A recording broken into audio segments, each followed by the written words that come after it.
सभी लोगों को प्यार भरा राधे राधे। आज हम आपको ऐसी कहानी बताने जा रहे हैं जिसको सुनने के बाद आपको ऐसा लगेगा, यदि आपने कहानी पूरी सुनेंगे, यदि आप पूरी कहानी सुनेंगे तो आपको यह एहसास हो जाएगा कि हम ज़्यादा से ज़्यादा भगवान से जुड़ें, ज़्यादा से ज़्यादा भगवान का भजन करें, भगवान की सेवा करें। तो कहानी बताने का मात्र हमारा इतना ही उद्देश्य है। यदि आप चैनल में नए हैं तो चैनल को सब्सक्राइब अवश्य कर लें। और कहानी आगे बढ़ने से पहले, बात हमारी आगे बढ़ने से पहले क्या बोलना पड़ेगा, तो सबको आपको लोगों को पता ही है ना, क्या बोलना पड़ेगा, राधे राधे। तो आइए, बहुत ही अच्छी कहानी है। तो एक समय की बात है, एक सेठ जी की तबीयत खराब हो गई। एक सेठ जी बीमार पड़ गए तो उनको घर वालों ने अस्पताल में भर्ती करवाया। 4-5 दिन उनका इलाज चला। 4-5 दिन इलाज चलने के बाद उनकी हालत में सुधार आ गया। छुट्टी का समय आया तो उनके अस्पताल का बिल बन के तैयार हुआ 5 लाख रुपए। जब 5 लाख रुपए बिल बन के तैयार हुआ तो जब छुट्टी हो रही थी, वो तो वहीं बैठे थे, सब देख रहे थे कि कितना खर्चा आ रहा, कितना नहीं आ रहा। तो उन्होंने अपने लड़के से कहा, जरा बिल मेरे हाथ में लाओ, मैं बिल देखूंगा बिल कितना आया है। तो उन्होंने अपने लड़के से जो अस्पताल का बिल मांगा, लड़के ने जो है मना किया, नहीं आप मत देखिए, ऐसा ना हो पिताजी को टेंशन हो जाए।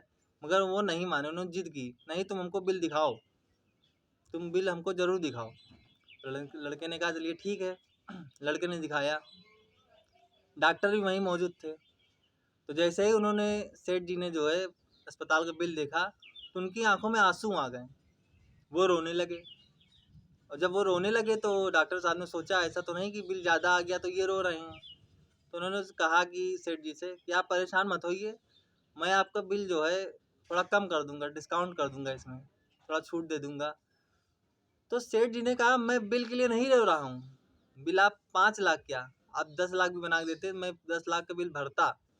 मगर मैं आज इस बात के लिए रो रहा हूँ कि आपने चंद 4-5 दिन मुझको अस्पताल में भर्ती रखा और मेरी सिर्फ सेहत में सुधार नहीं था, सुधार भाई आपने मेरी सेहत में सुधार किया, इसकी वजह से आपने मुझसे 5 लाख रुपए ले लिए। और ये मैं जो 60-65 वर्ष का हो चुका हूँ, ये मेरी सांसें चल रही है तो मेरी प्रभु की दी हुई देन है। मतलब इतने सालों से प्रभु मुझको जिंदा रखे हैं, प्रभु मेरे शरीर में श्वास दे रहे हैं, मैंने आज तक उनका कोई बिल ही नहीं भरा और आपने 4 दिन में 5 लाख रुपए मुझसे ले लिए। तो मैं इस बात के लिए रो रहा हूँ कि प्रभु की दी हुई सांसें हैं, प्रभु का दिया हुआ शरीर है, प्रभु हमारा शरीर चला रहे हैं, हम उनके लिए क्या करते हैं, कुछ करते ही नहीं हैं। हम उनके नाम का स्मरण तक नहीं करते, याद तक नहीं करते, क्योंकि हम इतना अपने कार्यों में व्यस्त रहते हैं। हमको सिर्फ ये काम, वो काम, ऐसा, मतलब दिन भर हम संसारिक कामों में लगे रहते हैं और भगवान के नाम का स्मरण करते ही नहीं है। तो मैं सिर्फ इस बात के लिए रो रहा हूँ, जिंदगी में हम कितने बिल भरते हैं, हमारी ज़िंदगी सिर्फ बिलों में घुमा करती है।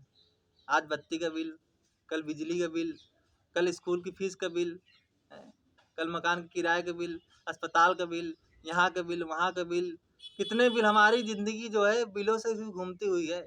हमारे ज़िंदगी में बिलों का बहुत बड़ा योगदान है। हम सिर्फ हमारी ज़िंदगी से बिल भरते भरते चली जा रही है। मगर जो मेन बिल है, ये तो बिल भरना ही पड़ेगा, संसार में है। मगर एक बिल और है, प्रभु का बिल।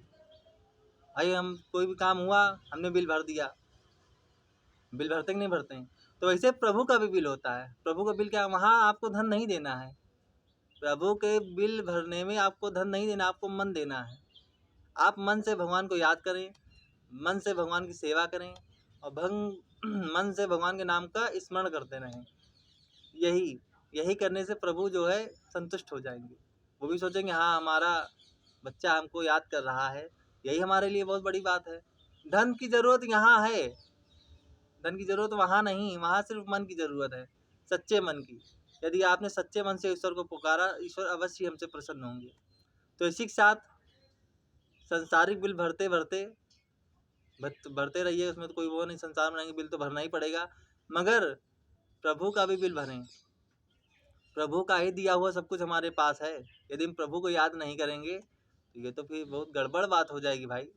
ये कर रहे हैं, वो कर रहे हैं, वो कर रहे हैं, प्रभु का नाम देने का समय नहीं हमारे पास। अब आप, ये आपके हाथ में है। अगर आप वो सेठ जी बनना चाहते हैं, 65 वर्ष के हो चुके हैं, तब उनको पछतावा हुआ, ये मैंने क्या कर दिया, कि मैं आज 65 वर्ष में उनको एहसास हुआ शरीर में कि हमने भजन नहीं किया। तो ये अब आपके ऊपर है, आप अभी चालू करते हैं कि आगे जाके चालू करते हैं, ये आपकी मर्जी है।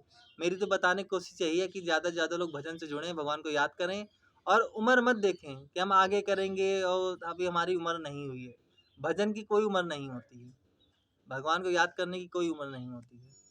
जिस उम्र से भगवान को आप याद करेंगे, भगवान उस समय से आपके हो जाएंगे। इसीलिए उम्र का ख्याल मन में मत रखें। जब मन में आपके आए कि हमको करना चाहिए भगवान की सेवा, भगवान की जो है भगवान की सेवा बहुत ज़रूरी है, तभी से आप शुरू कर दें, ये मन से आप निकाल लीजिए। तो यही आपको बताया है, जो मुझको सही लगा मैंने सोचा आपके साथ शेयर करूं। तो आपको बताया, जैसा आपको लगे वैसा आप करिए। बताना मेरा काम है, बाकी आपको क्या करना है या करना क्या नहीं करना ये आप जानें। मैं तो यही सोचता हूँ कि ज़्यादा से ज़्यादा लोग भगवान से जुड़ें। जुड़े तो वैसे भी हैं, हमारा संपर्क तो वैसे ही भगवान से, ऐसा नहीं संपर्क नहीं है। हम सभी लोग भगवान की पूजा करते हैं, भगवान को याद करते हैं, मगर थोड़ा और ज़्यादा। जैसे हम कहते नहीं हमारे पास थोड़ा धन आया तो हम और ज़्यादा के लिए कितना प्रयास करते हैं, ऐसा क्या करें थोड़ा और आ जाए, थोड़ा और आ जाए। तो वैसे ही भगवान के नाम को ये तो हम लोग याद करते हैं, पूजा करते हैं, वैसे ही भगवान के नाम को भी थोड़ा और ज़्यादा, जैसे हर चीज़ों में हम जो है इच्छाएं रखते हैं थोड़ा और मिल जाए, थोड़ा और मिल जाए, वैसे ही भगवान के नाम की सेवा और बढ़ाइए। फिर देखिए जीवन में आनंद कैसा होता है, ये जब आप करेंगे तो आपको खुद एहसास हो जाएगा। तो इसी के साथ क्या बोलना पड़ेगा, राधे राधे।